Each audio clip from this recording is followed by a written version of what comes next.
ជំរាបសួរសួស្តីពុកម៉ែបងប្អូនទាំងអស់គ្នាវីដេអូនេះណាថតចេញពីផ្សារបឹងឈូកពុកម៉ែបងប្អូនផ្សារបឹងឈូកឥឡូវអត់តាំងពីឆេះមកឥឡូវធ្វើបាន80%បងប្អូនណាអានេះគេលក់នៅក្រៅបងប្អូនតែសាបូបន្លែត្រីសាច់ណាបងប្អូនអាចមករកទិញបានបងប្អូនបន្លែស្រស់ល្អ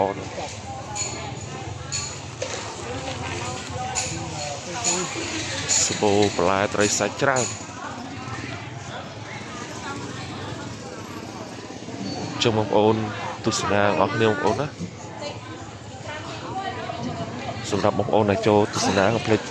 Subscribe Channel YouTube ឲ្យខ្ញុំម្នាក់មួយផងបងប្អូនដើម្បីទទួលបានវីដេអូថ្មីវីដេអូនេះខ្ញុំជូនបងប្អូនយើងនៅក្រៅប្រទេស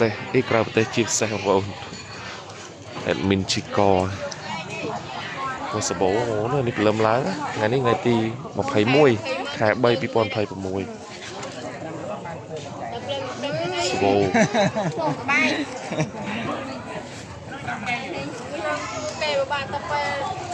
ស្វាយធម្មជាតិក្រូចអីកៅចិនក៏មានទី1គីឡូលក់មិននេះនេះស្វាយនេះ 3000 1គីឡូបាច់ទីក៏ 3000 ដែរ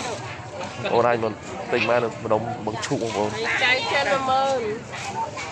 កៅចិនទៀតអូឥឡូវមានកៅចិនហើយកៅចិនចាស់បានអត់ផងដាក់2ដងដាក់2មកដាក់ផង5គីឡូ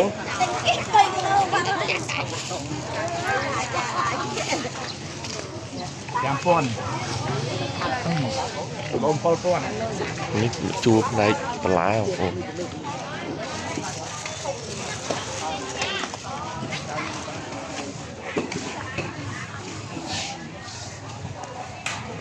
សុទ្ធរបស់ខ្មែរយើងបងប្អូន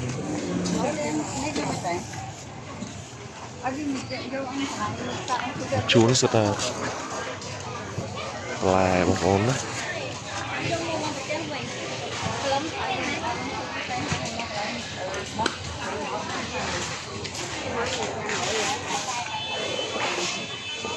ចង់បានបន្លែត្រីសាច់ល្អមកផ្សារបឹងឈូកបងប្អូន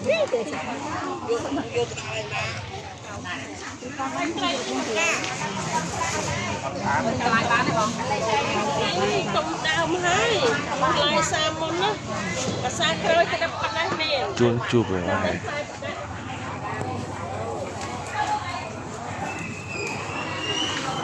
admin ចូលក្នុងផ្សារផ្សារបឹងឈូកដែលឆេះលើកមុនបងប្អូនឆេះជាន់លើ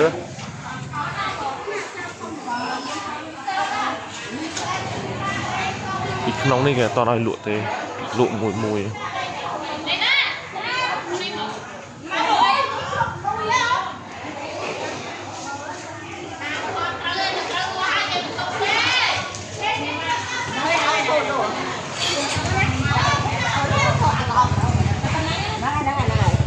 ផ្លែផ្នែកបន្លែបងប្អូនណា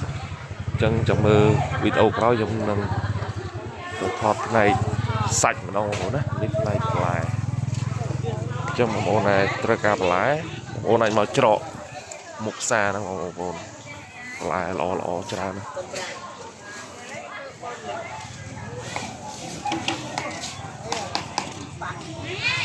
អញ្ចឹងសូមអរគុណពុកម៉ែបងប្អូនទាំងគ្នាណាបាយបាយជម្រាបលា